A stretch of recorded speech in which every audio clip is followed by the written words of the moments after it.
I just goofed. You've been muted. No, we haven't been live. Ah, that's even better. Well, Corey Silva is an idiot, and we've been talking for about 10 minutes, and I never even hit the live button. So, I wouldn't say 10 minutes, but you know.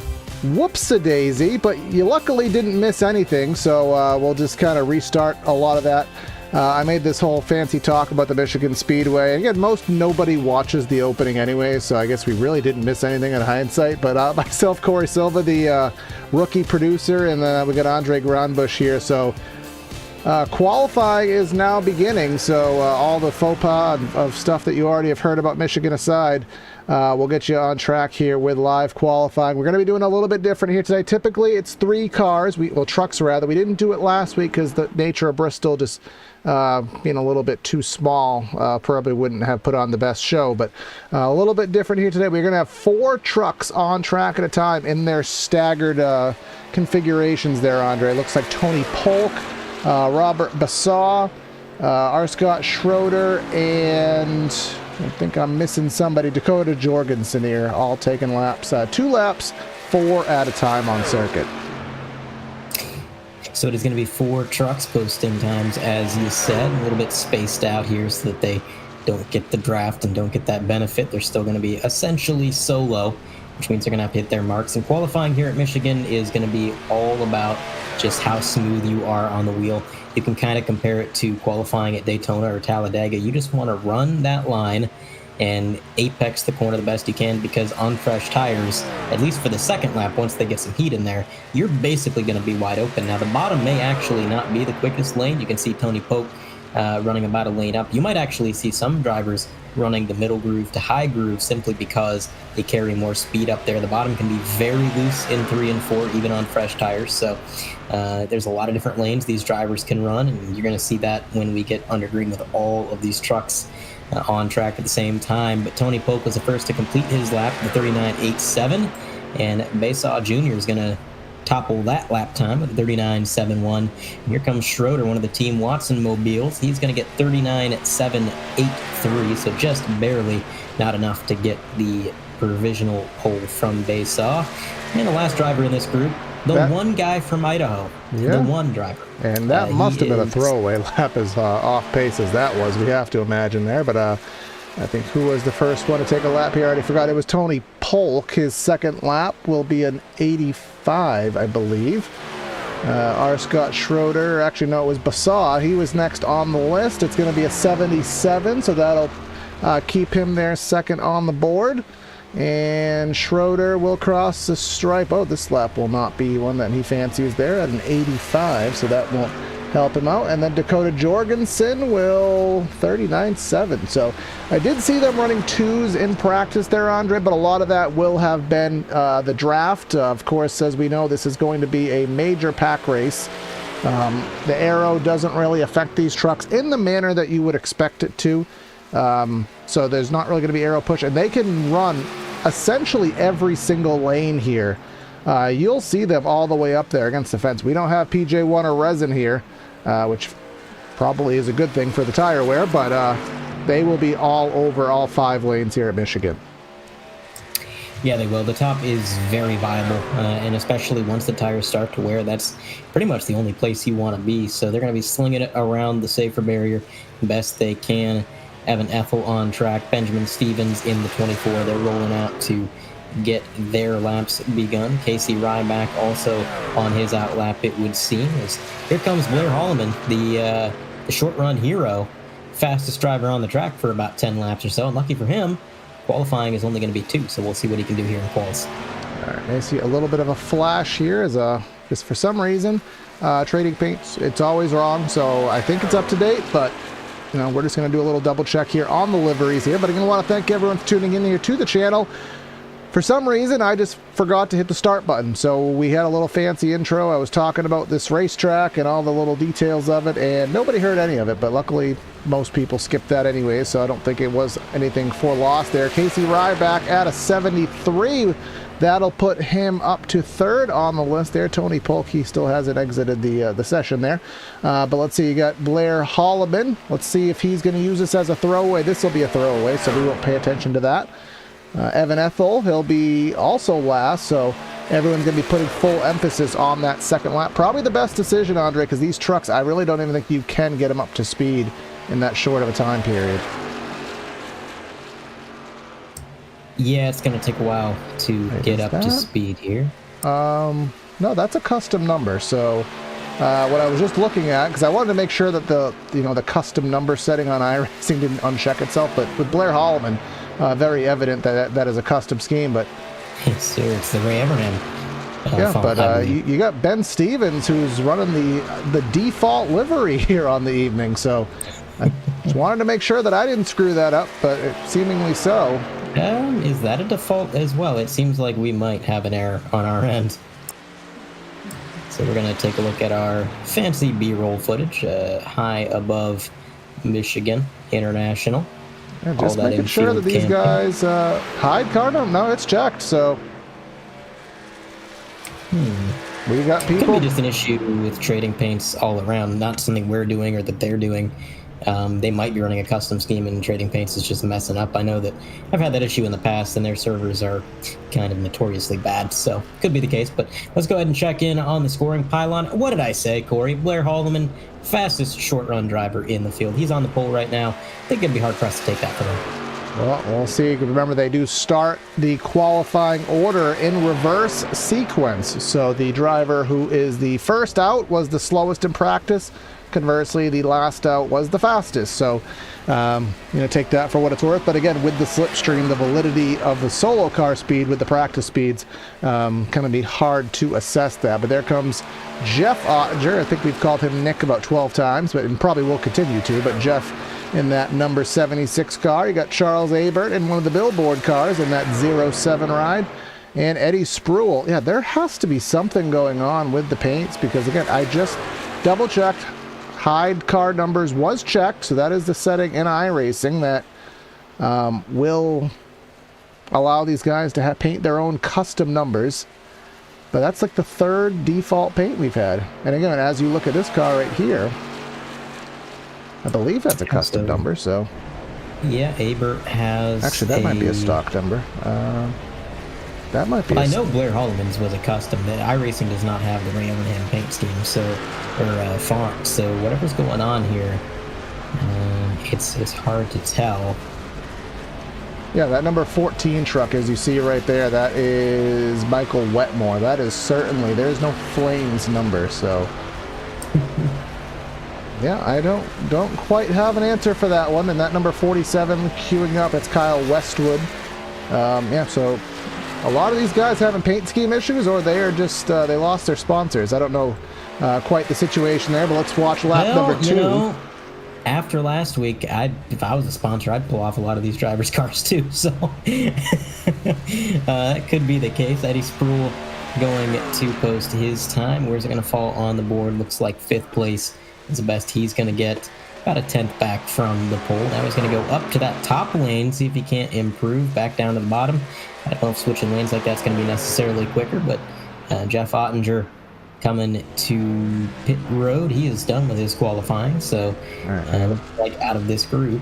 I am getting a request, so just per request, I am going to try one more time. I'm going to toggle the setting and untoggle it, or I guess toggle means to do just that. It's kind of a dual purpose saying there, but we're going to try one more time to get these liveries all set, these paint schemes. We've been covering a lot of road racing here on the channel, so livery is kind of in our back pocket, but we are going to try one more time to get these paint schemes up and at it, and if this doesn't work, well, you can go blame, I used to know his name, I cannot quite remember it offhand, but all right, I do see some updates here. Blair Holloman has updated his scheme, so folks, this is not what I want to have to start a broadcast, and I didn't change any settings from last night, and I had a full broadcast of accurate cars, so I don't have answers for these. So if we are doing a broadcast with incorrect liveries, again, I can only do what the software allows me to do here. I do see some updates coming in, so we will take advantage of those and hope that it works out. But let's see guys on track right now. Michael Wetmore in that number 14 truck. He is on circuit. Eldon Stewart, that is a new name that we have yet to cover. And then the aforementioned Kyle Westwood on track. These guys will be turning their laps.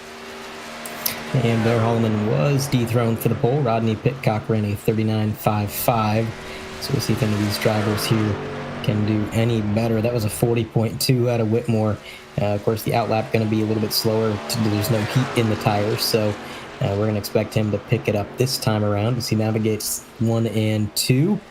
And behind him, Eldon Stewart in the number 4, which I believe he may have actually been at Bristol, Corey, in that Ford truck. He is railing the bottom here on his second lap. See what he can do against the pole sitter Rodney Pitcock. Evan Ethel sitting third, Blair Holloman P2. Benjamin Stevens took 4th, and Jeff Ottinger, who was qualifying while the paint scheme chaos was going on, he took 5th. So we'll see where he's trying to find out. 974, that's 12, so not much of an improvement there. And let's see what Eldon can accomplish. He's currently 15th with a 40.39. Significant jump on the board to P4, matches his truck number, so great job for him. Kyle Westwood currently 7th with a 69, and that will be worsened on this time round. Yeah, not improving there, and it seems like qualifying has not been Team Watson's best friend this year, but they are always quick in race pace. So there goes the number 83, still rocking that Miller Genuine Draft. I was going to say High Life Genuine Draft paint scheme from last week there at Bristol. Can't go wrong with that there paint scheme. Got by that one loaded in. But the 51, he was involved in a fair share of scuffles last week, Cody, and even Corey, and even a little bit of Discord drama afterward. And I didn't tell you this, Andre. I did let Dave know in case. He has volunteered, if we do decide that the reasoning avails itself, that Michael Skinner will be an in-race reporter. So if we want to cue to him under green, if maybe things are spread out and we don't only have too much fill-in stuff besides yabbering, we can use some that 51 for some in-race details. And he'll be a good one to have because he's been a pretty exciting driver to watch over the last couple of weeks. I know at Bristol, like I said, got involved in a few scuffles and got a lot of camera time, and he's been fast, he's been exciting, so we'll have to definitely take advantage of his volunteer work as an in-race reporter, see if we can't catch up with him a little bit later. And he is going to come to finish his second lap, see if he can't improve on his time. It's going to be a 40.2, not going to be any better. So actually that was his first lap. Here comes Rob Yost in the 83, 39.5 P1 04. That is going to be the pole for that 83. Not a bad time whatsoever, and I believe that was his first lap. And that was Kratky with a 97, so that is going to be far down there. Well, just as I'm saying that, we got somebody already coming back around here, so that's Dave Fuge. I didn't see him take off originally. We missed his first lap, but it was 16, so not anything to miss here. But he took a really shallow entry into the corner there, Andre, which that's something that I don't... Actually, he might be bailing on this lap because I don't think you want to run that line here at Michigan, but I also drive 2 times a year, so what do I know? Maybe he's taking the Daytona philosophy, just hug the bottom as close as he can. That is not a line there. No, enter low, push high. That's not going to be very Is that quick. Is today Ossipit day? It could be. Let's see. It's going to be a 39.8. Low on the straightaways, high in the corners. I only roast him because he pays me, but I've never heard of that line ever. So I don't know. Well, now he knows it doesn't work for the race, but he'll be back there in 18. Or maybe, just maybe, he wanted to start in the back. That's also a plausible sentiment there. But Jason Kratky, I think he is the last one here, and then we will cue forward the session here. We'll see if he can better that 14th place. No, he will. He is going to come down to the pits here. We didn't have any faux pas tonight with drivers having some issues. We saw some wrecks last week, but, Andre, we do have to remember, I'm not going to get into my pre-grid speech because we do have a 5-minute warm-up period, I think. A couple times they've skipped it, but... Yeah, I can't remember if it's been skipped or if it's changed, or my memory is terrible, so we'll see if we get the warm-up. We are at the end of qualifying Let's see what exactly the session says. It does go to the 5-minute warm-up, so there it is. You're exactly right, Corey.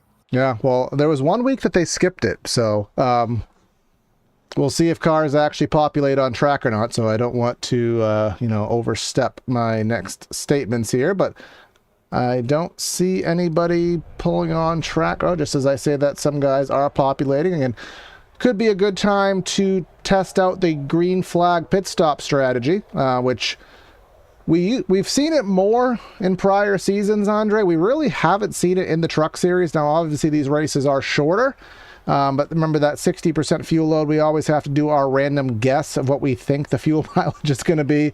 I don't think we've done it yet, but we could throw a number out there. Maybe 25 laps sounds good. So with that being said, this could be a 3-stop race. But of course, we will have that guaranteed stage caution to kind of throw a wrench in things as well. Yeah, the caution's bunching everybody back up. That's going to be a big deal because the slipstream, the draft, is going to be so important here. And this track, it's really wide. You can go 6, 7 wide on the straightaways if you really want to. But, man, when you're in a pack, that doesn't make it feel any less chaotic. It's still difficult to work your way through the trucks ahead of you, find where the gaps are. It's plate racing, except for you have to still be able to drive the car and the setup still matters. So definitely kind of the worst of both worlds as far as the drivers are concerned. Yeah, exactly that. And we'll just see how that tire wear and whatnot does come into existence here. But I don't know if they're in some kind of a driver's meeting. I always thought the driver's meeting was before practice.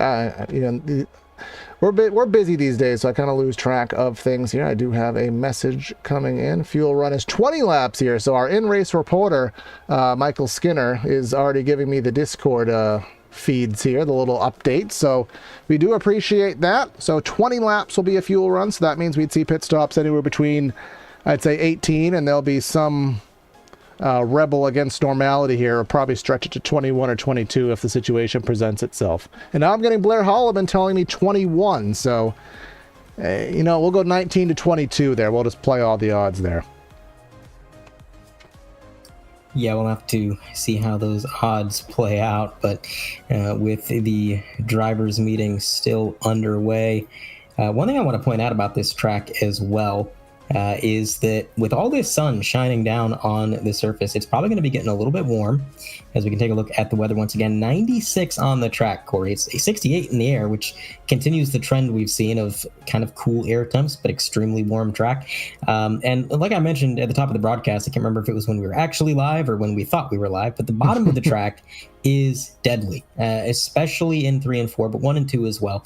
It's very bumpy, very slick, even when the track is cool. So when you have this heat, if you're in a pack and you get down into the corner, you're 3, 4 wide. If you're the driver forced on the bottom, you either have to lift or you just have to hope that it sticks because it is dangerous. So these drivers, when we get the cautions and the stages bunching them back up. But but I get what you're going for. Yeah, so, the point of the artistry there was that bottom lane. You see the yellow line is because it's yellow. That first lane up is banked not quite at the apron. It is 18 degrees of banking here on average, because Michigan is mathematically a progressively banked track. Nobody has ever done the measurements on it that I know of and told us that, but it is kind of a parabolic banking here, less on the bottom, more on the top. Not so much as 1, 2, 3 lanes like Homestead, but there is more banking on the top, and that apron obviously being flat. That first lane, I would probably take a gander. It's probably only 12, 14 degrees. So the first viable racing line is that second lane, and if somebody forces you on the first lane, hang on and pray, because you're not going to have that banking to keep you up to the speed you want to be at. Yeah, it'll definitely get you up to speed, but we'll have to see how these drivers navigate it. These guys do have an opportunity to, get a little bit more practice here post-drivers meeting. They get a few seconds at least, which, hey, with a track like this, you might as well get all the practice you can, and that Team Watson machine opting to take just a wee bit here as we are 20 seconds from the grid. Full sold-out stands in Sim, as it always tends to be at Michigan. If you ever see a sold-out truck race in Michigan, you're probably actually dreaming. But, that's the beauty of video games, Corey. I watched a 1999 Busch Series race, and I'm not going to say it was sold out, but it was probably like 80%. Even the IndyCar and kart races here back in the day, they used to sell out, but that was all 1999. That was back when you can get a Big Mac combo for $4.49, as Michael Skinner does invisibly wreck himself there. But these guys heading down trackside now for the PTRTV starting lineup. So I want to thank everybody for tuning in here to the channel. Make sure you like and subscribe, all that fun stuff.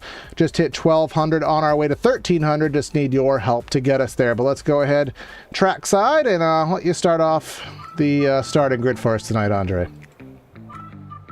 On the pole, Rob Yost Jr. Last week he was Rob Toast. Let's see if he can get a win from the front. Rodney Pitcock to his outside with 39.552. Michael Skinner is going to be P3. That's our in-race reporter. Blair Holloman, short run hero, P4.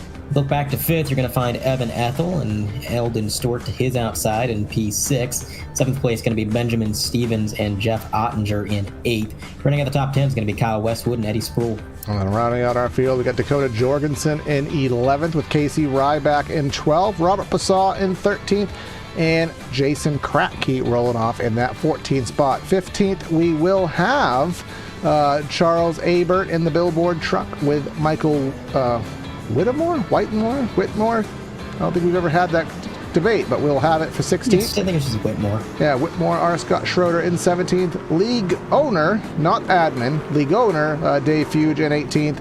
And then shotgun on the field is the Polkster, Tony Pork.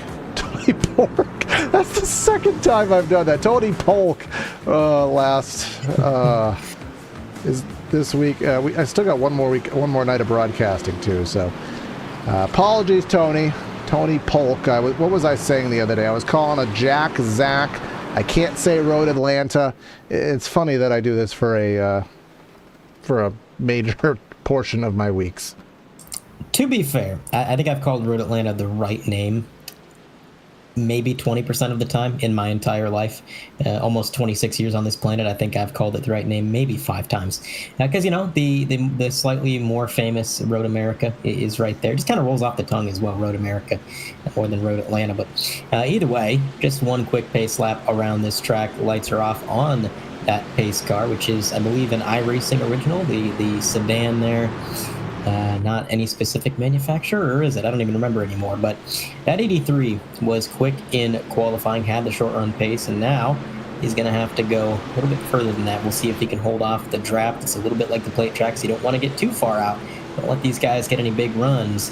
That 51 and the number 10 looking hungry behind. There is Barney with the green flag towards the Geico restart zone. Once that flag waves, we are underway here at Michigan for 75 laps of racing. We're not even to the line. We're starting to scatter a little bit. These drivers scrambling for position. Down into turn 1, it's a heavy push from Mike Skinner that's going to get the 83 out to a solo lead. Now, he's not going to drift up. He's going to stick to the bottom, at least for turn 1. Nobody's up to pace yet, so you can hold that bottom lane pretty easily. And it was a smart decision by Rob Yost Jr. to keep that lead. Rodney Pitcock sorting into third, Evan Ethel fourth, Benjamin Stevens fifth behind, and then behind those drivers, it is double file towards the back. Yeah, and that is a major bump draft from Mr. Skinner there in that number 51 using the outside. You can see them all fanning out here. As again, you have roughly 70 feet of racetrack here to avail yourself with, so no real reasons to be completely pinching each other as they head down the front straightaway there. And our digger cam of sorts, but coming down into corner number 1, you see Evan Ethel there. He is in the 5th spot, 47 of Kyle Westwood looking to the outside, but here comes Skinner. He was looking high, build the momentum, crossover, go down to the bottom here, drag race down the back straightaway. Rodney Pitcock trying to figure out who he wants to go with.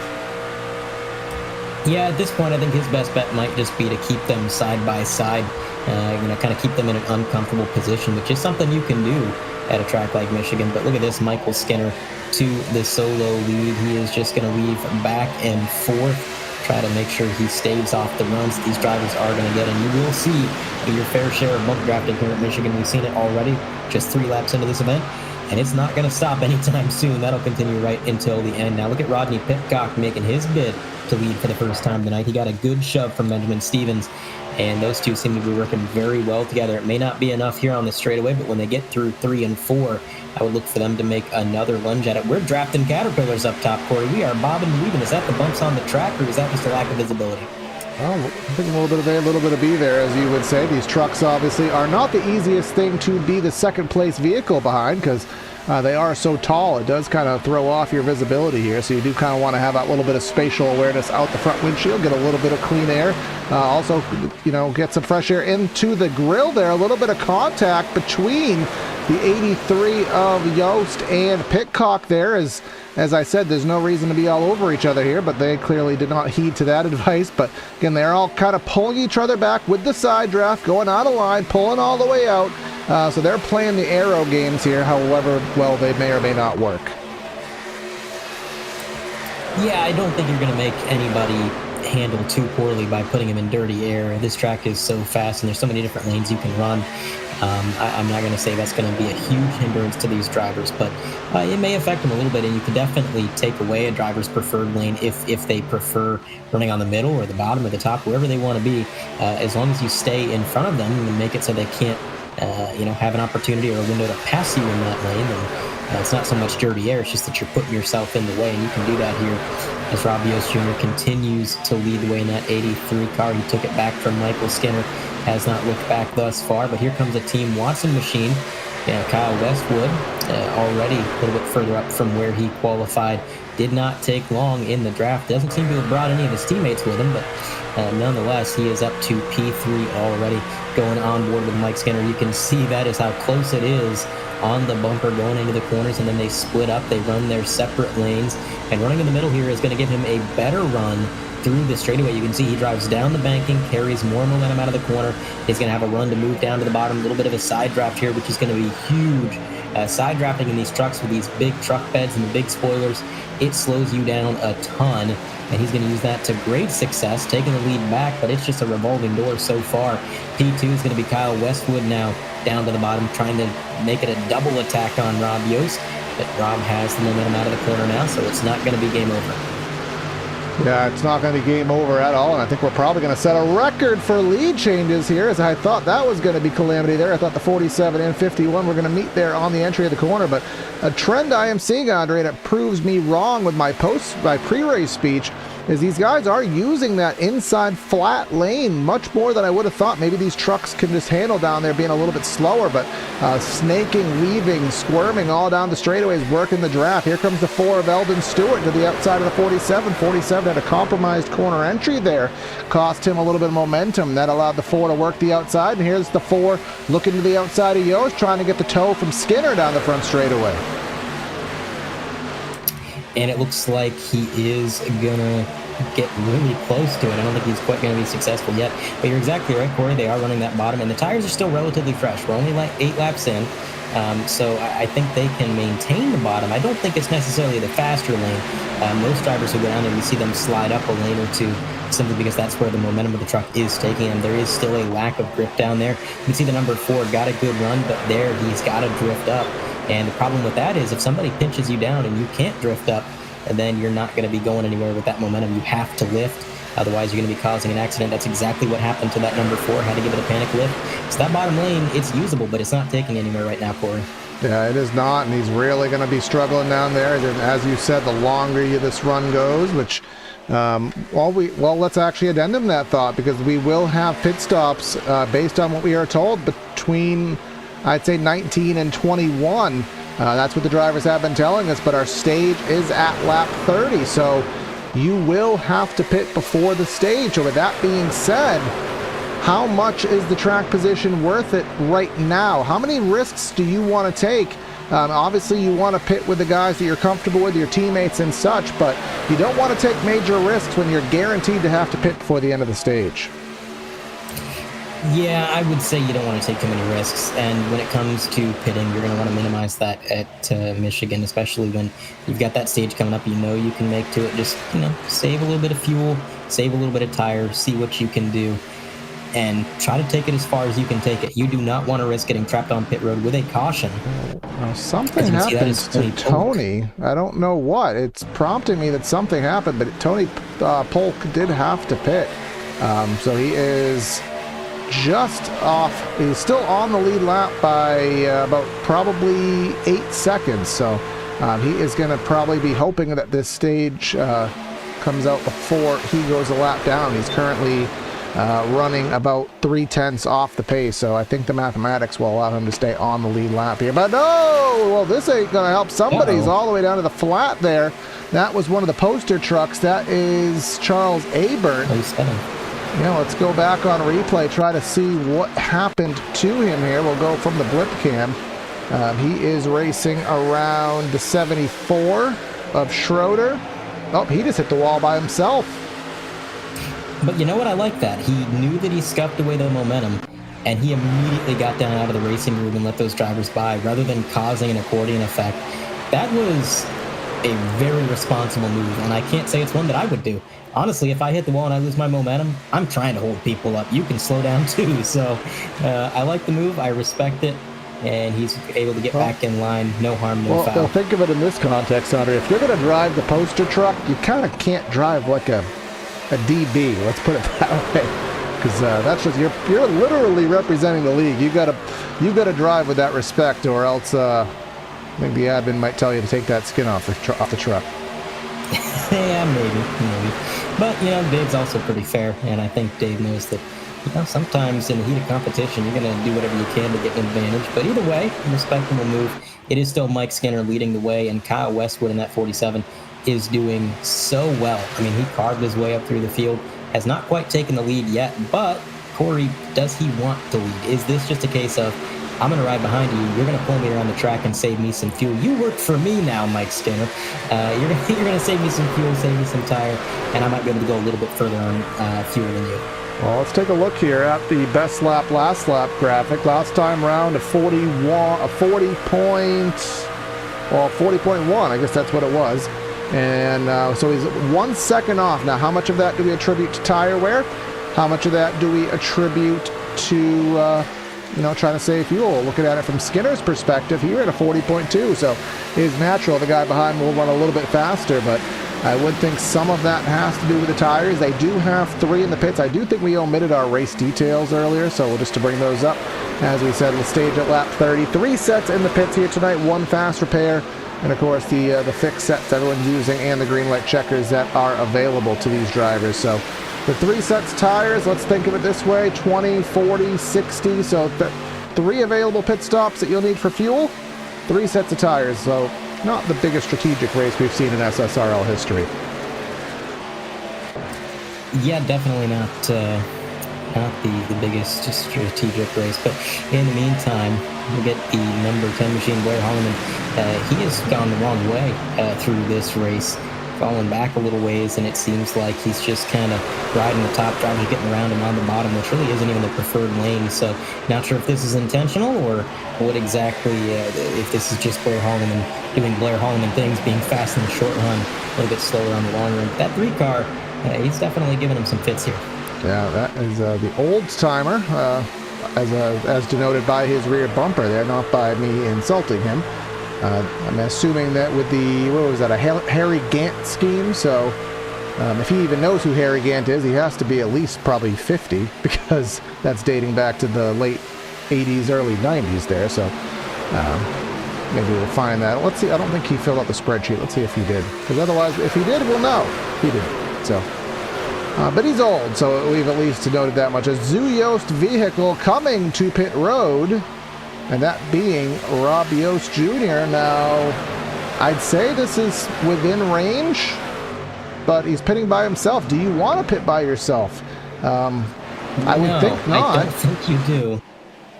I mean, the draft doesn't play as big of a part in lap time as it would at like Daytona, Talladega, but it does play a part, and I would have to think he's going to be at a bit of a disadvantage unless somebody pits this lap and he can somehow fall in line with them kind of by coincidence. That would be his saving grace, but we know that 83 is fast. I'm just a little bit confused. Well, Holloman and Fuge are racing on Team Zuyos with him, so you would assume, and he took a 9-second stop, so that's fuel only. So why would he not have pit with Holloman and Fuge? So maybe that was his own call there, but Abert, maybe he has some damage. He's falling back. That's Eddie Spruill that is getting around him, and I think the timings are getting close up front. That insinuates a battle because we have one. Westwood looking high, looking low, tried to get to the left rear quarter panel, did not have the ability to do so, but Eldon Stewart hanging back by a truck length. You have Jason Kratke trying to get by Evan Ethel there in that blue number 20. As again, based on the knowledge we have been given, pit stops, we've already seen one, but we should be seeing a lot more of them in these upcoming laps. Yeah, I would expect it to pick up quite substantially here as they get more within the window, more comfortable. They won't have to save quite as much. You see the 54 machine down on the bottom groove, but giving up a lot of time when they get to the straightaway. That 24 is going to go from a car length back to... And I think he may have hit the wall. But I don't think he may have hit the wall. I think he slammed that sucker. Yeah, and remember, he won the last momentum-based race that we had, which was at Las Vegas, did Benjamin Stevens here. And I think this replay will give us the ultimate... turn 2 ball was a very popular place that lap. I think that may have even been Westwood, because there was one of the purple trucks up there hit the wall as well. But pit stops are becoming applicable here. The 74 Schroeder, we got Abert, and we have Fuge all coming to the attention of their crews. So that will be lap number 20, or lap 19. This is the completion of lap number 20.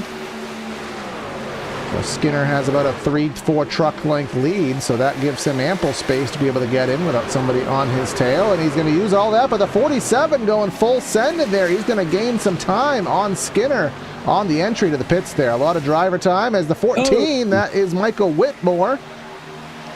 And you didn't win the race yet, buddy. What are you doing, buddy? Get back on pit road. I thought he was going to actually get back after that initial spin. He was going to be able to kind of minimize the damage there or the time loss, and then he just kept snaking back and forth there. We'll take a look at the PTRTV instant replay. Did he have some help, or did he just get a little bit loose? I think he just got a little loose. There's nobody behind. Oh yeah, he was cooking, Corey. He came in there. But this is the part of confuzzlement here. Okay, so I don't know.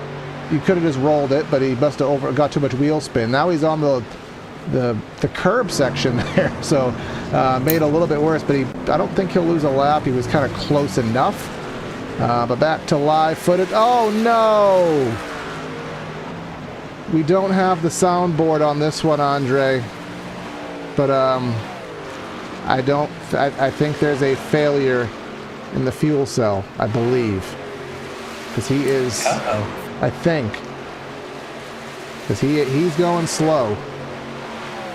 Yeah, he is way off pace here. I don't know what's wrong with it. He ain't got no gas. Yeah, that would be what's wrong with it. We went too far, but this is good for us, Corey, because now we know 22 laps. There's your limit. Now, this is the thing. So the good thing, if you want to say that in any context, is that he knows the limit early in the race. Tony Polk is off of the lead lap, so he would not be the guaranteed free pass. And he's not even making it to his stall. Where is his pit stall? He qualified very poorly. So where did he qualify? He qualified he qualified super well. He is not going to slow roll to the end of the pits, and if he does, he's going to lose probably 3 laps. This is like Dale Jarrett, 1998 Brickyard 400 for the 2 people that were alive during that. Wait, he's right there? Yeah, he was able to make it to his stall. Oh, started 13th. I got to reorder that graphic. Yeah, so he started at the end, but let's see where he winds out. He's exiting the pits. Skinner's on the back stretch, so somehow that worked out where he stays on the lead lap. Don't know how, but sometimes we don't have to know how. Just take it what it is. Somebody else coming down pit road, I believe, for a second time. Oh, big damage. I believe that is actually... That's the 24? Whitmore. Yeah, that's the one who had the pit road follies. Well, he had a lot more follies than that. Holy... Oh, my goodness. One more look at that. Hardware failure, perhaps? Got loose. Oh, loose. And bit in the grass. And that truck decimated. As we say, Corey, cold tires are cold. But, and fast repair. Yeah, he's used it up a little bit earlier than I think he'd like to, but he's not out of the game yet, which is at least to the benefit. The problem is that we're having a lot of drivers go a lap down before this stage, so it is going to be a bit of a scramble for whoever wants to get the lucky dog. We've had no caution for cause yet, so it could very well be that stage may be one of very few opportunities to get a lucky dog, to get back on the lead lap. Some of these drivers may even have to resort to taking a wave around. Well, right now we have Tony Polk 1 lap down. Robert Bassaw, after that fuel road issue, he's 25 seconds off of the lead, but in 5 laps, that will not be a fight to worry about. Interestingly, though, you did have Skinner, and he got out to a 3-second lead. He had a phenomenal pit road cycle, and that got him out there to that almost 2.5-second lead. But one thing I am noticing, and I don't quite understand the mathematics of this, which is not a surprise to anybody if you've watched the channel, but Eldon Stewart, he's in 3rd. He took 4 tires. He was one of the only ones that did, and he's still in the lead pack. So I don't know how to make math, because you would think he would be well back there. And that's Dakota Jorgensen, and he has taken somebody with him. That's the 76 of Jeff Ottinger. But they managed to straighten it out, and we do stay green. Yeah, that's the thing about Michigan. It is such a big track that sometimes you can get away with this kind of incident where somebody gets sideways, there is no yellow, and unfortunately... All right, who cleared who here? Somebody... black, little net code, but black truck certainly came down more than I believe he was expected to do so. That was about a lane and a half down the track. I'm not sure where he thought he was going, but I'll tell you where he went, straight into the wall. 51 car still leading the way. He's got a 2-second gap over Eldon Stewart, which even with the draft is going to be pretty much impossible, I think, to make up before we get to the stage at lap 30. I could be wrong. I mean, the draft is powerful. They're getting about, I don't know, maybe they'll make it. I think it's 39.7 for Eldon Stewart, 40.4 for Michael Skinner. So, just under a second. I see some smoke on pit road. Not sure what that's all about. Jeff Ottinger perhaps again. Now, mind you, I guess I said Eldon Stewart. Well, actually, I guess this probably explains it there, Andre. Talked about 4 tires with Eldon Stewart. How did he get up there? Well, he drove himself there. Obviously, on the timing, he lost it because of how far back he would have came with the 4 tires, but he has drove his way up, and he's gaining 0.6 of a second a lap.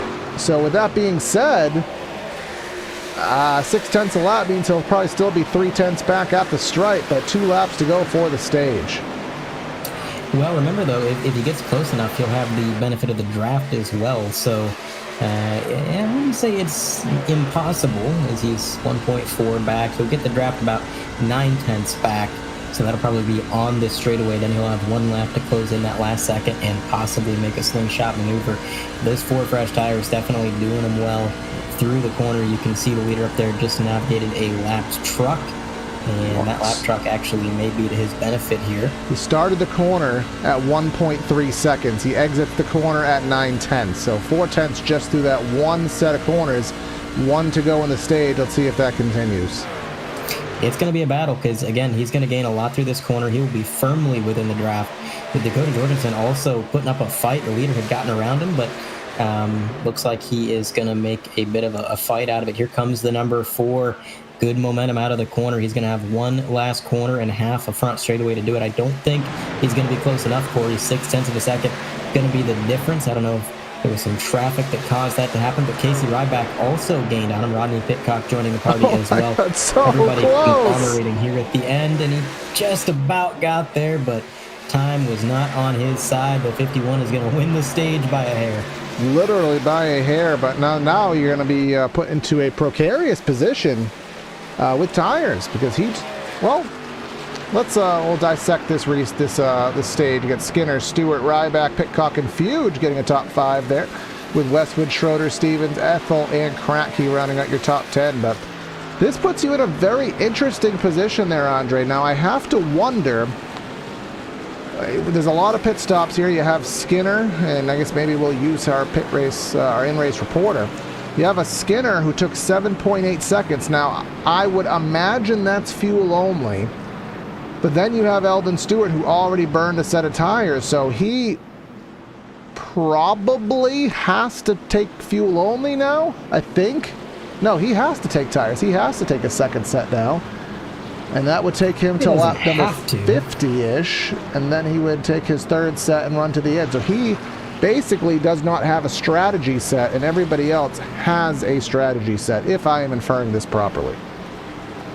Best case scenario for him is that he does not take tires here, and in 10 laps there's a caution, and then he has an opportunity to get slightly off strategy, but take those tires and be on fresher tires than anybody else. Unfortunately for him, cautions for cause have come at a bit of a premium as opposed to last week at Bristol. So we'll see. Does the jack stand go up on the number 4? That's the question we all want to know. As a leader overshoot his stall, the jack stand goes up on the 4. So you're exactly right, Corey. He is not going to have an option set, although he will have. Oh, no, okay, he's taking left sides as well. I thought for a minute that might be 2 only, which would be interesting, but the left sides went up. He took all 4. He's going to win the race off pit road because the leader, Mike Skinner, ever so slightly overshot his stall. I mean, he lost just a fraction of a second, but it was enough. Well, we will go and interview our in-race reporter / stage winner here, and I think I already forgot what room he was in, so we're going to have to ask. I want to say he was in room number 5, but we'll see. All right, Mike, it's Corey and Andre in the booth. You got us, bud? I gotcha. All right, well, our pseudo in-race reporter, we didn't want to bother you under green because you were a busy man there, but you held on for the stage win, although the pit stop didn't go your way. It seems like we're going to have a tire strat game here. Some guys took 4 on that green flag stop, and others like you stayed out and saved that option set. How you feeling with that strategy you have going on? Well, I hope I rolled the dice right. I feel like, it's just like we had in real life with Bristol, where we feel like we might run out of tires before the end of this, but I figured it was just a 10-lap shootout, having to pit there, so I figured I could make it with 10 laps on old tires, and luckily it wasn't an extra lap, because, man, they were coming a lot faster than I thought they would with 4 tires, but I definitely feel like it's better to have that set come to the end, just as you saw with speed difference. I mean, if you have to pit with a couple to go and you don't have tires but everyone else does, it's half a second right there. Well, normally I'd put you back to your room, but you volunteered for this, so I'll keep you up for a little bit longer just to ask you one more question. How much is the handling fall off here? Obviously, we know Michigan being a pack race by nature, but time's falling off a second. Do you feel that in the truck? Or, do you feel that grip loss, the handling going away, or is it just kind of slowing down, but you still feel like you have that same agility? It definitely loses some agility. It's not at all severe like I would think it was if you're just on the normal iRacing set, because this set's definitely pretty good. But 1 and 2, I never had to lift. It was mostly in 3 and 4 where you had to walk it up the track or lift a little if you wanted to run lower. But it's more or less you're just slowing down lap time after lap time. You're not really losing the feel, I would say. All right, well, that is some good information, but we'll let you get back at it. I believe you were in room number 5, if I'm not mistaken. That sounds right. Okay, well, if not, you'll meet some new people, but good luck, man. Thanks.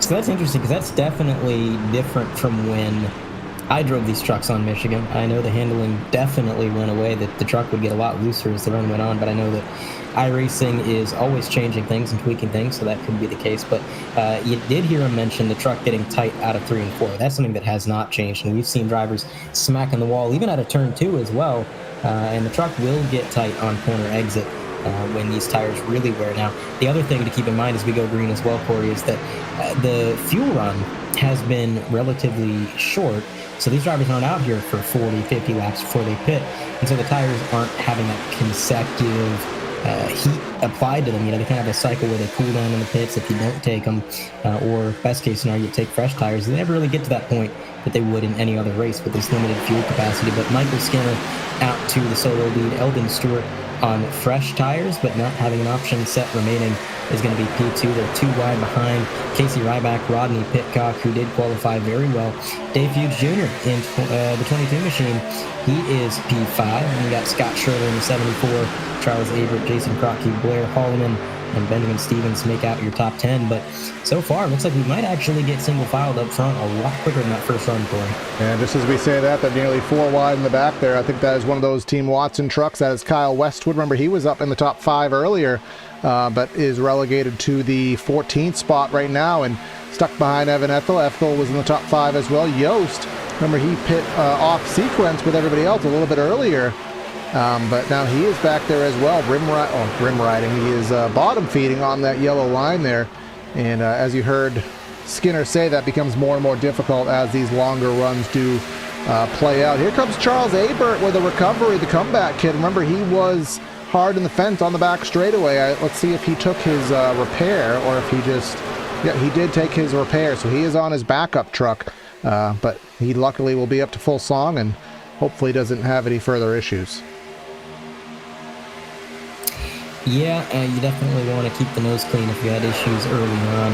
Don't want to repeat those mistakes. You kind of got it out of your system and continue trucking. But this battle for the lead, I don't think Eldon Stewart's going to have a whole lot of patience in the bank. I think he is on the bumper of the leader. He wants to get out front, and he's got some trucks behind pressuring him as well. Casey Ryback, remember, he came on strong as well at the end of that stage, so we know he's got a pretty good truck underneath it. Look at this this Dale Jr. line, the PJ1 line, all the way against the fence. They're doing that voluntarily.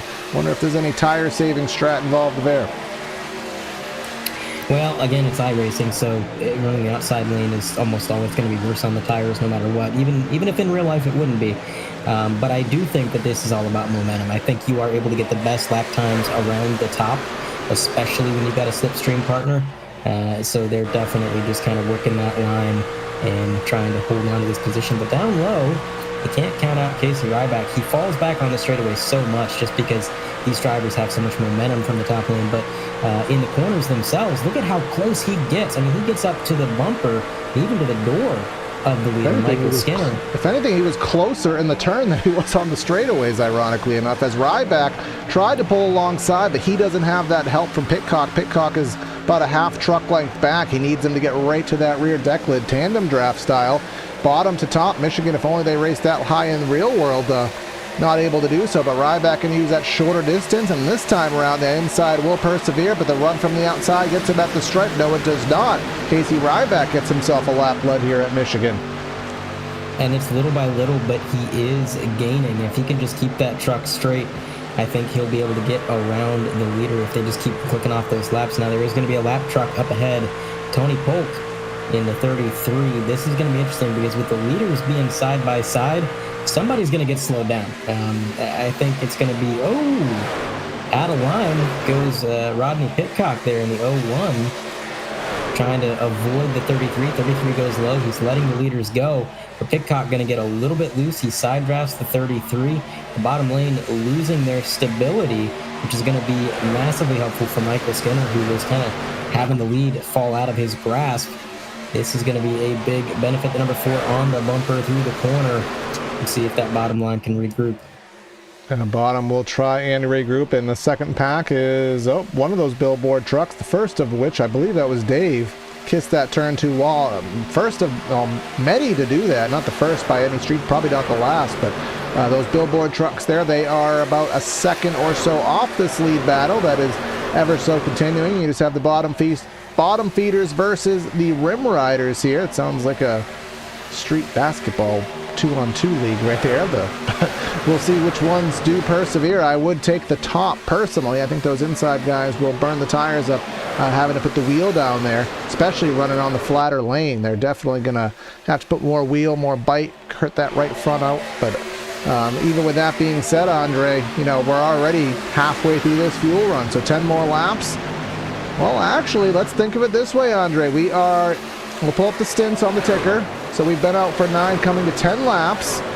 We have pit stops, so let's say 52, 53. This is going to be one of those classic SSRL, probably going to have to hypermile it races if it stays green. Yeah, and I was saying earlier that I think cautions might come at a premium, but if we keep this battling up, cautions may occur because these drivers all throughout the field, not just for the lead, but a little bit further back here, as you can see, the 83, the 74, the 54, all these drivers they're trying to run position. Yeah, they're trying for it, I think, but they keep it up, a caution may occur. So really anybody's game at this point. You never really know. These drivers have fallen back from the leaders ever so slightly, but as we ride on board with Eddie Sproul, you can see just how chaotic it is. Look at the block being thrown there. That was pretty aggressive. That opens up the door for Eddie Spool to get alongside the 24 machine. And he's got an opportunity. The 47 behind as well. That's not a bad draft partner to have as they follow along with Boyle Holloman in front. Now to the lead. The 11 is going to get the advantage through the corner. But again, they're just trading it off, Corey. The high line is faster on the straightaways, but they are slower in the corner. So they're just speaking of, well, there goes our hypermile race. Caution for cause. Our Las Vegas winner, Benjamin Stevens. And well, you know how we said they were trying to wreck? Well, he was in that group of which they were trying to wreck, and well, they did. 3 wide off of 2, which is not inherently impossible. 54, I would like a second view of his perspective there, because I'm a little confuzzled from the blimp cam, but maybe on board we'll answer some more questions. Yeah, so he's riding the bottom. Now the car is naturally going to want to drift up and out. Yeah, I'm still confused. I don't know. It looked like there was just a bit of a turn to the right there. I don't know why. Is there this angle will... Well, from that cam, there was not a slight turn to the right there. That was a... No. That was murder, Jim. I don't know. Did something happen between these two? That's kind of the question on my mind now. If you're a Benjamin Stevens fan, thank you to Michigan for also having 76,000 acres of runoff pavement, because he didn't hit a thing. Yeah, that's going to be interesting for us, because I'd imagine if the 24 does get back up there, he may not be too happy, but everybody's coming down pit road. Now this is tough for Eldon Stewart. Eldon and I think 1 or 2 others, he doesn't have that strat set, as we were talking about, but this is out of the fuel window to make it to the end. So I guess if you're a 4 fan right now, you take fuel only, and you're going to have to get really creative with that pit stop. Probably go at the earliest opportunity to minimize the damage, because otherwise there's no recovery at this point. Everybody else, let's take a look. Do we see jacks going up? We do. Yes, we do. Pretty much everybody. There may be a few stragglers that didn't, but I saw the 10, the 83, the 51. All those drivers took tires, so that is a pretty good indicator that while Eldon Stewart's going to be in control of the field here, it is not going to be a fun restart for him. He's going to have to struggle with, first of all, tire spin, as those tires have gotten a heat cycle through them. When he gets on the loud pedal, his car is going to be pretty loose, but also when they get to the corner and they have to turn, like our in-race reporter said, it's not necessarily that the handling is going away, it's just that the truck is slower. So he is going to get freight trained one way or the other, and he's just going to have to minimize damage and hope for another caution in a few laps. Yeah, I think, as you may have said, the caution that would come out at some point within the fuel stage. Now, he's not going to go a lap down in the time period it would be before the next required pit stop, but he's going to probably lose the draft. I mean, it's been, 10 laps, so times probably fall off 3-4 tenths, so I think he may fall back to the end of the draft, and if I was him, I would pit at the earliest opportunity. So that pit road window would probably open up around, I'd say, 55, 57, somewhere in that ballpark. I would be the first truck on pit road to try and minimize the damage, and I'm sure if he's still relatively close to the front, may get some others to follow. But again, I am not a crew chief. I race about 5 times a year on a good year, and my decision making is probably not something you want to follow, but that's at least what I'm guessing. Well, and remember, Corey, you have to complete lap 75, so I would say that roughly 58 maybe, to be safe. Well, we saw that 22 laps is the absolute limit. So 75 minus 22, that's 53, plus the completion of lap 75. So yeah, lap 52 would be pushing it. That would be the absolute limit. You'd probably want to come down 54, 55 just to be utterly assured. So he's got to go a ways before he can really come down pit road before everybody else thinks about it. And really, I think a lot of these other drivers, and this is the problem for him as well, a lot of these other drivers, they're not going to have to come down pit road until, lap 66. They're going to be able to go a little bit further than him. So if another caution does come out, that's just more beneficial to them. Really, the cards are kind of stacked against Eldon right now, and he's going to have to really hope that he falls into some very good luck. But the lights go off. The pace car is going to come down pit road, which I didn't even know had a curb until the incident earlier, so you learn something new every day. But to the Geico restart zone, Eldon's short on those old tires, going to try to lead him down into turn 1. He's going to try that just indeed as they're going to go door-to-door down the front straightaway with Charles Abert. Remember, he was a fast repair victim earlier, but now he's on the outside going for the lead. Top 3, Abert and Jorgensen all did not take tires. Jorgensen, he found the turbo pad there. He's going to go all the way to the inside. He's going to take the lead. And then here comes Skinner to the inside of both the 4 and the 07 there down the max straightaway. So Jorgensen, again, he is on the same strat as Eldon here, and you can clearly tell that 1 lap of tires, what it's already doing there. 51 has already passed all of them and is already setting sail. Yep, and if he's smart, he's going to try to get as far away as possible before anybody else can get around him. But as I say that, here comes Kyle Westwood also on fresh tires. Blair Holloman on 4 fresh Goodyears is following in tow. So these drivers that did not take tires falling back, and everybody else conglomerating here towards the front. In a battle for the lead, the 47 gets to the bottom of the 51. We saw the bottom lane fail to take the lead, at least get clear into the lead, for upwards of 10 to 15 laps in the last stint. But now the tires are completely fresh, so there's going to be a few laps where the bottom will be faster, the bottom will be usable, and Kyle Westwood is proving that point to be true, taking the solo lead. Blair Holloman trying now to side draft the 51 machine. Let's see what that 47 can do. Can he hold on to it? 47 trying to accomplish what he can there, and he doesn't really have any of his team trucks to help him there. And I am surprised that Eldon, he's hanging in as good as he was. Maybe running that top, he was putting so little wheel into it, even though the iRacing tire model does not like the outer line with tire wear. Maybe he was putting so little wheel into it that it did save the tires just a little bit, because he is still within the top 5. Dakota Jorgensen drops back to a little bit further behind in that 7 spot. Abert hanging on to the edge of the top 10 there. But Blair Holloman, again, doing the Blair Holloman things, which is shooting out of a gun here on the restart. He's looking to the inside lane by himself. Nobody's helping him on that inside. Tag teaming 1 and 2 with Robert Bassaw trying to tag team on the outside as well as a third car. They were all clear Holloman. Look at how aggressive that was out of Mike Skinner. He pushed that 47 into the corner extremely deep and then immediately ducked out of line to get down to the bottom. So he is making a move for the lead.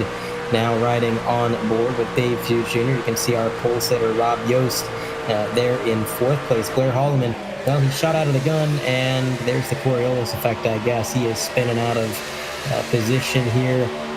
He's going to be falling back, but the battle for the lead still side by side. With the number 3, Robert Bassaw Jr., he's got fresh tires as well, and look at this, to the bumper of the 47. It's going to be through wide for the lead. Here comes Rob Yost.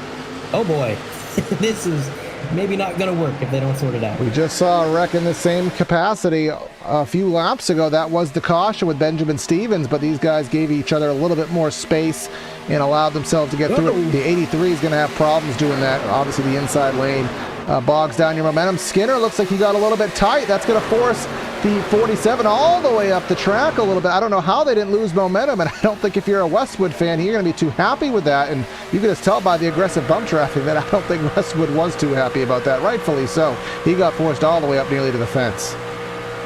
Yeah, and I think Westwood took a page out of Skinner's book there. He pushed him into the corner really deep, but unfortunately was not able to get down to the bottom, so that just pushed Skinner out to the further lead. And now a wreck in turn 2. We can see a few trucks sideways. Yep, one of the trucks on old tires. And Ottinger both having some issues here, and that is they're right at the end of the fuel run. So we'll see what happens here, but this will make the run to the end interesting on fuel if they do go green, which is a big if.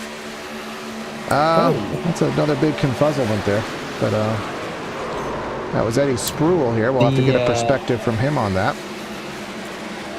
Yeah, let's see an onboard. Before I say anything, I just want to see one more camera angle of this, because that looked a little bit bad. We'll take a look at the PTRTV instant replay. There we go. So riding on board with the 77, keep your eye on that number 4, and keep your eye on that line. I don't know why the camera angle has changed there, but yeah, we'll take another look at it here.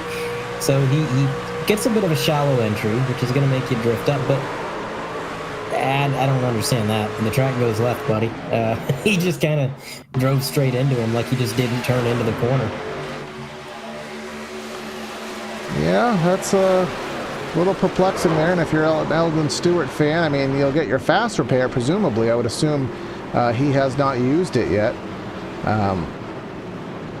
Yeah, he still hasn't used it here. Pits are opening this time by, and as we talked about, Andre, right at the entry to the pit window here. So by the time they go green, that'll be a dead set 20 laps to go, which, given what we saw in the opening start, should be fine. We don't know if they had to save. We don't know if they had to lift to get to that point, but well, whatever the mileage is, it's going to be on the lower end of the spectrum because they are going to be going full send here on this last segment as everybody will come and take their last set of tires. Well, I think Fuel should be comfortable because, and you see the jack stand go up on the 51, he is opting to take tires, as is everybody else. But we're going to pace until about lap 56 or 57, so we're not using as much fuel. Is it one to go already? Am I on like a live feed right now? Unless this caution was expedited, that doesn't make sense because the lights do not go off when the leaders are in the pits. Yeah, I'm like making sure that I'm on a live feed. That's why you see a little jittering, because I'm making sure that it is live. And Rob Yost and Dave Fuge not coming down pit road. So if this really does go green, they'll have the front row on older tires. They'll be one of only a few drivers. I'm just double checking. There was a... the admin did shorten the caution administratively, so. Well, I'm a little bit confused by that because all this is doing is making the fuel situation more precarious, and it also just completely. And it's going to make everyone think single file. I mean, Michigan inherently already has quickie cautions of 3 laps, so I'm actually surprised it let them do that, but because of that sequence, so that's how I know it wasn't me. We were on the right footage. That is why it is a single file restart, because it just kind of, they didn't get the double up queue. So this is probably going to make Discord interesting after the race, but the green flag is in the air. And top 2, Yost and Fuge, did not pit. Yeah, so Rob Yost getting out ahead of Dave Fuge quite a ways, but these drivers further back, you can see Rodney Pitcock, Robert Basaw Jr., Michael Skinner, Benjamin Stevens, these drivers all have fresh tires. It's not going to be long before they get up there. 10 laps is a huge difference on tires, but we'll give Dave the benefit of the doubt. Maybe he just spilled some coffee on the keyboard, because I don't understand that call in the slightest, but you know, we are just scrambling for position. Maybe this is the annoyance of, you know, having to start further back, having to start single file, boiling over, because these drivers getting really aggressive with it here as we hit 20 to go. You can see 2 and 3 wide throughout the field. Michael Skinner there, P5, he's got some draft help. Robert Basaw Jr., Rodney Pitcock, they are on their charge towards the front. There's Basaw in that number 3. He is coming in like a missile. And it looks like he is going to duck out of line. But the perplexing thing here is that Yost and Fuge will now have to pit. They are 10 laps in. They will have to pit with about 10 to go, presuming that we do stay green for this whole duration. And everybody else now with that extra lap of green flag on the board here, it's going to be 21 laps of green flag racing plus the out lap. This is going to be right on the money for everybody else. So I mean, I guess everyone has their perspectives on a fuel mileage race. Do you like it? Do you hate it? I do like one every now and then. I really don't know what I want, but we'll see what the racing gods do choose to give us here. It's going to be interesting one way or another, as here comes the number 3 of Basaw to take the lead, getting by the 83 of Yost there.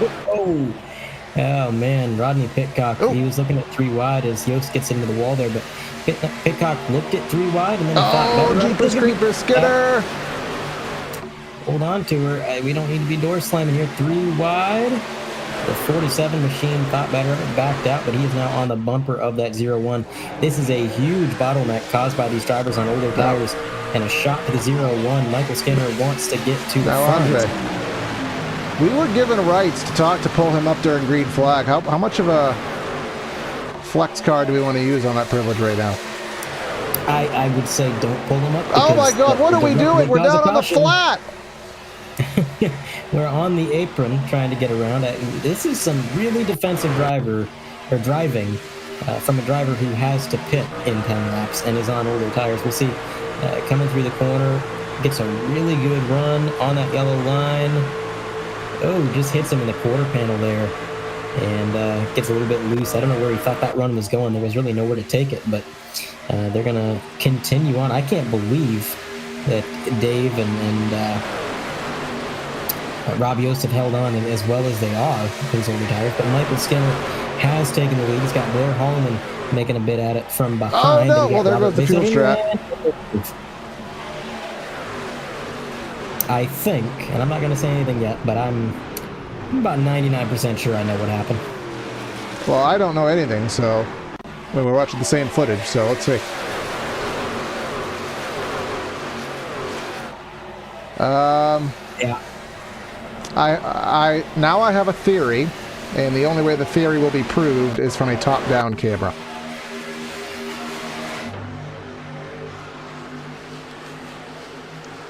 And notice I do tend to be very quiet when it comes to the guy who pays me.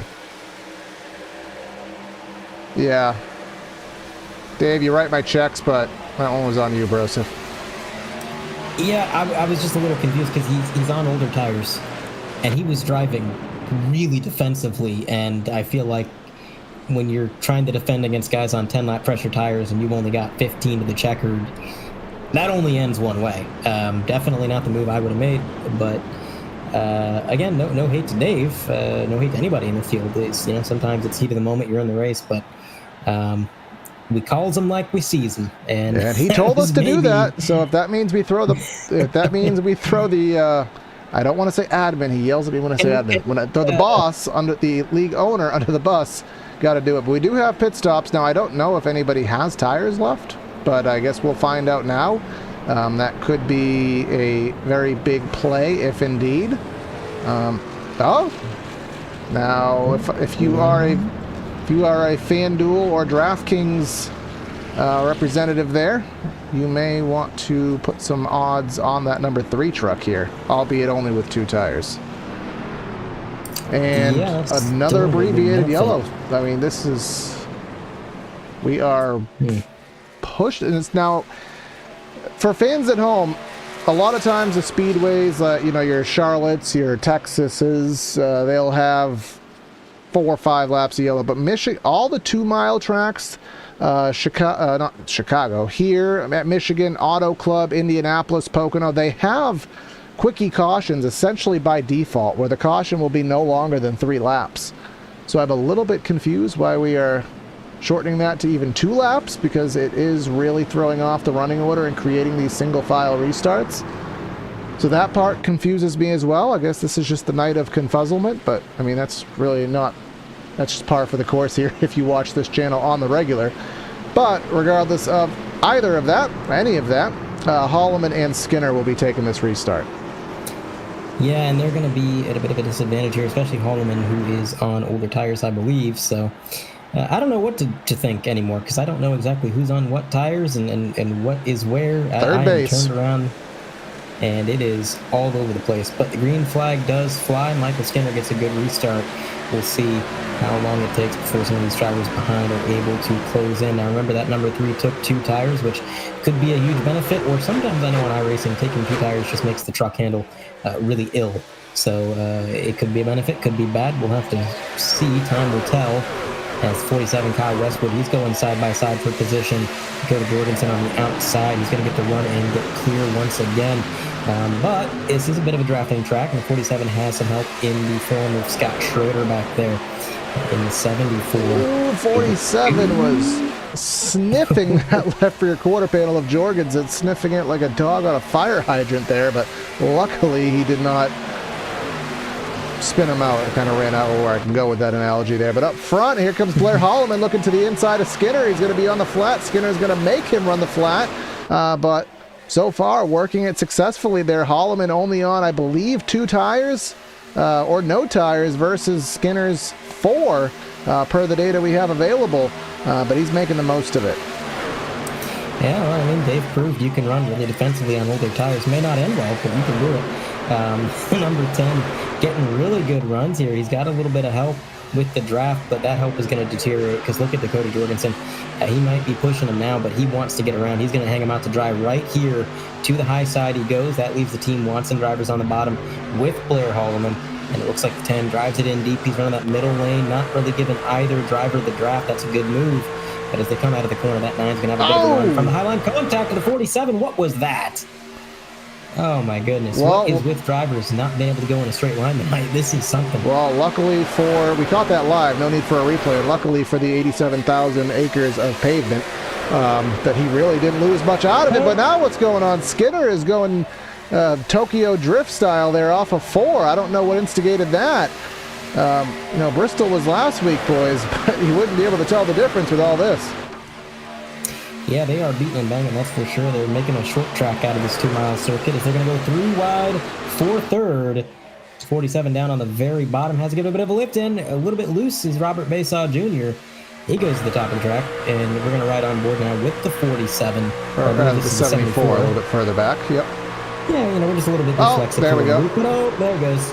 And is that going to be... We're green. Everything's fine. No, we're not fine. Everything... Yes? No? No. Oh, no. Define fine equals not that. Not that. Not that. That was maybe the longest wreck I've ever witnessed. Since your last e-car broadcast. Yeah, that literally went on for like a quarter of a lap. No, I'm trying to think of where to start watching this again. I want to say let's focus on the 77 because I feel like no, it's further ahead. So it started up here with the 3. Now I will give you a perspective of what I'm seeing, Andre, because I am just kind of guessing at this point. All right, so we'll just kind of keep up to our blimp cam. Now he got loose, which is part of the 2 tires. Now we're playing Plinko here. Here comes Spruill into the fence.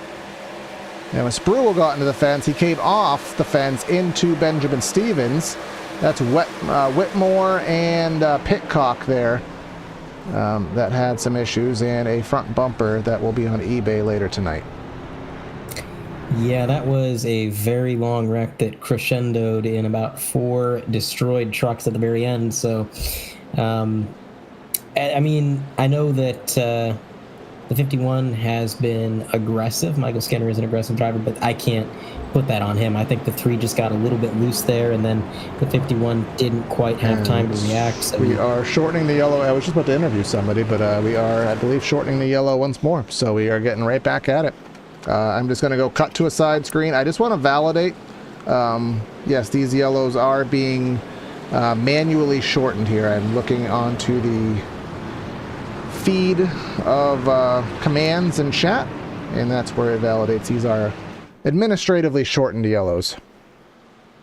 Yeah, I don't know if this is a direct response to Bristol here last week. I mean, we could be... Wait, did that say 5 minutes? Please don't tell me I broke this. It says final lap. There was a timer on the screen that said 5 minutes remaining, so... Yeah, so I have a little toggle here between... Please don't tell me I just broke this. I may have. Always breaking things, Corey. So let's see, because I have a timer, because we do cover multiple different series here, so I like to be able to switch between a lap timer and a timer for road races, a lap counter and a timer. So I quickly clicked the timer, and it broke everything, so... All right, well, I don't know how many laps are remaining, so that'll be... And I don't know how much time's left either, so note to self, don't press that button again. This is actually the white flag. That's Barney. Wait, this is... No, that was a green flag. But I didn't hit the white flag button, so this... I think we might be fighting a timer. I think that's exactly what it was, Corey. So, yeah, we are just... Barney's still waving... No, there we go. This is the last lap. So, Dakota Jorgensen, he's going to have to weave back and forth. This might be the opportunity of a lifetime for that number 9. I can't remember if he's got a league win yet, but he is in contention for when the 51 gets to his core. No! But Blair Holloman, he's going to go to the inside. This is going to be a... No, it's not going to be a drag race. He's going to get him. I don't know how I feel about that, but Blair Holloman, at least a good guy, gets the win here tonight. Yeah, I don't like to be biased in the booth, but I don't like the way that Michael Skinner just blatantly turned Dakota. And, I mean, maybe the replay shows I'm wrong about that. I would like to see another. He bounced off the flat, and now let's take a look here at again, that black and red truck. You can see right here, he bounced off the bottom, and that kind of washed him up the track. Now, Dakota didn't give him room, but it's the last lap. He didn't have to. And also, it comes down, and again, that is the checkered flag. So now we know a little bit more as to why they kept shortening the yellows. They were trying to get the race in. So I do kind of wish we had someone ping us and tell us that was happening. But rather here nor there. But Blair Holloman, again, good guy. He's been in this league ever since I can remember. And I'll tell you, the same thing happened. The same thing happened in an e-car broadcast the other day, where it was a blatant wreck for the win, and a good guy ended up getting the break. So I'll take that. Yeah, and after seeing the replay, I mean, it wasn't as blatant as I thought it was. I mean, the 51 did get tight. He was being pinched. But, I mean, you have to know that your car is going to drift wide. That just wasn't going to work out. So it's tough. But not blatant in the sense of intentional wreck, but kind of the spatial awareness perspective of what's going on. You know, it's a last lap racing deal. I mean, what are you going to do? But either way, let's wrap this up. We got guys to talk to and some results to tell you. With the win here tonight, Blair Holloman, which it might not be his first ever win, but it's the first time we've ever covered it. He's going to get that win with R. Scott Schroeder in second, Michael Skinner in third, so I guess we'll get to talk to him after all. Eldon Stewart in fourth, Jason Kratke in fifth, Kyle Westwood in sixth, Rob Yost, Fuge, Abert, and Ethel are top 10. Outside of the top 10, Jeff Ottinger, Dakota Jorgensen, after that spin, finishes P12. Casey Ryback, P13. 14 goes to Eddie Sproul. Tony Polk, 15th. Benjamin Stevens, P16. Michael Whitmore, 17th. Rodney Pitcock, going to be P18. And Robert Baysaw Jr. Led a few laps tonight, but unfortunately going to finish 2 laps down in this, we'll call it rain-shortened event. We were fighting a timer. Well, yeah, we ended up finishing... do I have a graphic that will show it? So we ended up finishing with 7 laps to go. We finished 6 laps shy of the 75-lap distance here on the evening. But let's go and find these drivers who are not in the waiting room. Let's go get our race winner. All right, Blair, I don't know if it's the first time you've won, but it's the first time we've covered it. So for whatever that's worth, it kind of fell in your lap. I kind of get reminded of Jeff Gordon at Pocono where the seas parted. You had the right lane. You put it into victory lane. What did you see there through 3 and 4 on the last lap?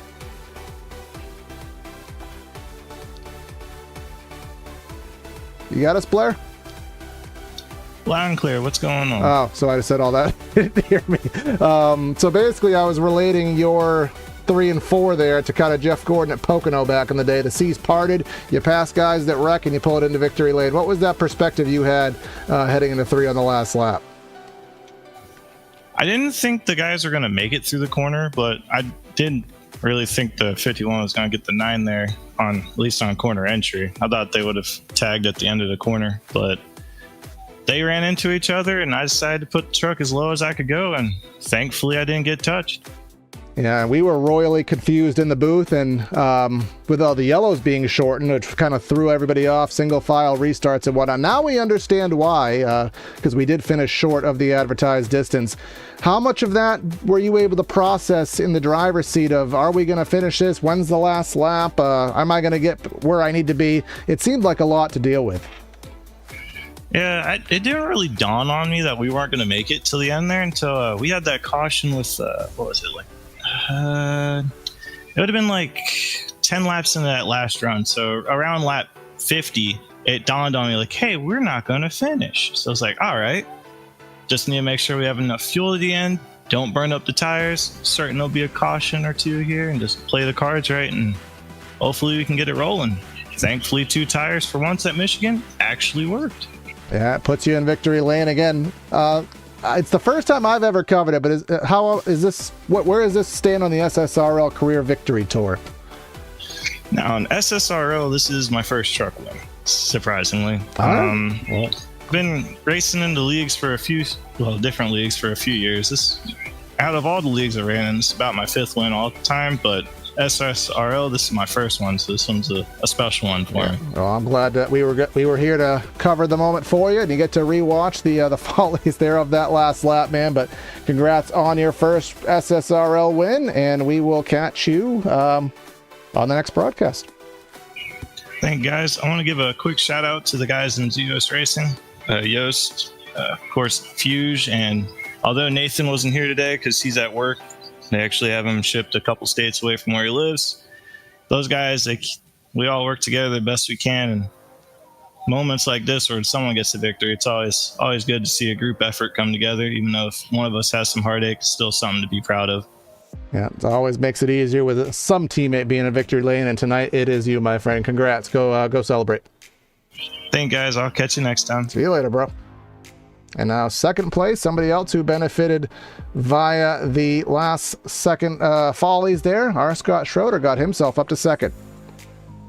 Yeah, we did. How you guys doing? Was that an exciting race to call? That was something. We had a lot to think about up in the booth.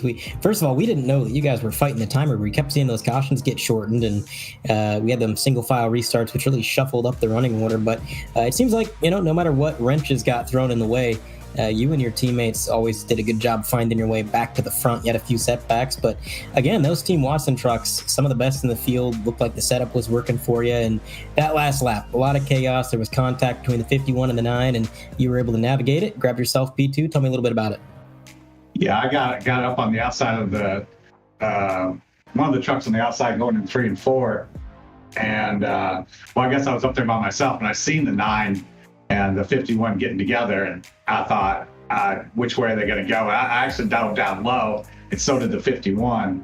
And after that, I had the momentum on him, so I just went right back to the outside and beat him to the line just barely. Hats off to Blair. Looked like he made it through unscathed, but I had to check up just a hair to get around the 9 truck, but it was a little dicey there. There was some dicey moves going on, and it's just kind of the nature of this plate racing where it got a little tight sometimes, especially right before the stage break. Yeah, there was a lot of what you could consider pack racing, 2, 3 wide. And I know that as the runs went on, our in-race reporter was kind of talking about how the car would get tight out of 3 and 4 and even 1 and 2 a little bit. How was the handling of your truck out there? And how did the handling kind of impact the moves that you were willing to make? My truck was handling fine. We kind of had about half the field had enough tires where we worked on old ones, because that first pit stop before the caution for the stage break, we didn't take tires. So we just put in like 6 gallons of fuel and went back out. So we still had 3 full sets from the stage on to the end of the race. So it was pretty good. It was a little bit, we got passed by some guys right before the stage break that did take tires, and there was a significant difference there. But I mean, you're not going to race that hard for stage points when you still got well over half the race left to go. Yeah, you can't throw it away too early. You want to make sure that you're there for the checkered flag, and that you were. So you got yourself a podium finish and a lot of momentum. I think Team Watson's pretty much had good finishes every race this year, and see if you can carry that going forward. Congratulations. Thank you. Yeah, we ran second and fourth last week at Bristol.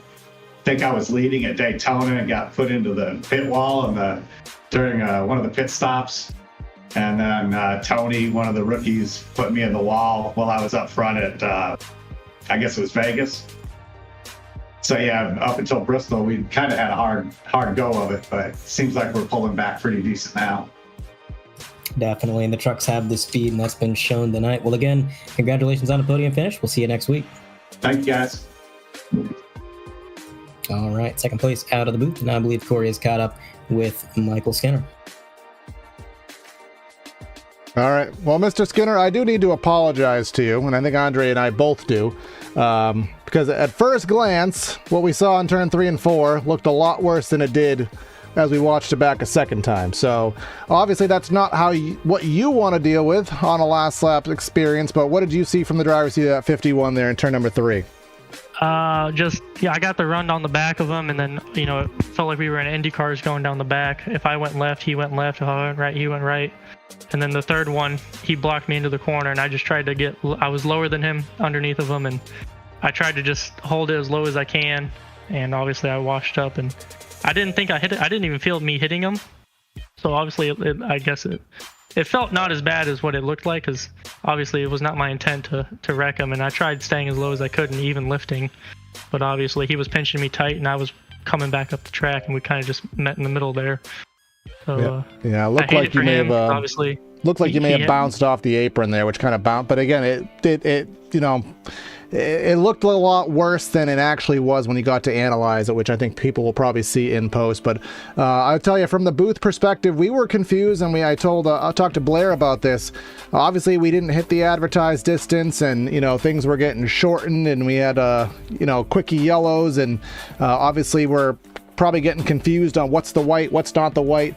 What was kind of the whole driver mentality there as the timer was clicking down, and you really didn't even know how much longer the race was going to last? Yeah, no, 100%. It was just, we saw the timer clicking down, and it was just all right, because it actually ended under that caution.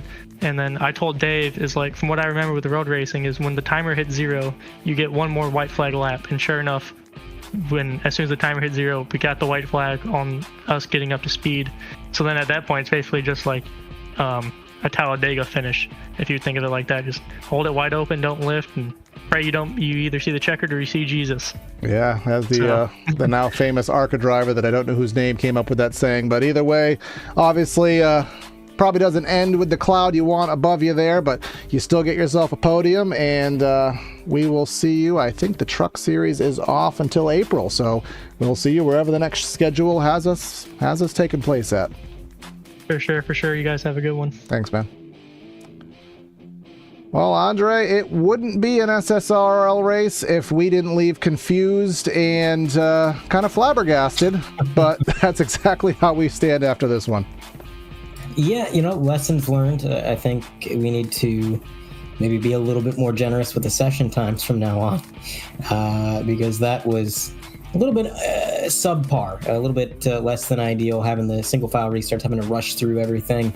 Obviously, as race fans, we want to see this race get through, and we don't want to be sitting around for hours on end like what happened at Bristol. But for the driver's sake, I know it's got to be unfortunate to have those single file restarts that puts you further from yourself in the lead. And we'll correct that going forward. But other than that, it was a good strategy race. Again, the tires and the fuel kind of mixed it up a little bit at times, and overall it was an exciting finish and definitely had some fun. I had some fun indeed. So make sure you stay tuned to the channel for our next broadcast. We got double duty night tomorrow night with E-Car and the Red Sox Racing League. We'll have Bradley in the booth with me for both of those races, and then we will be back on Tuesday for round number 9 of the AMS series. I had to think about that, and we'll start off a new week of action. But that's going to be Corey and Andre signing out of the booth. Have a great night, and we'll catch you next time.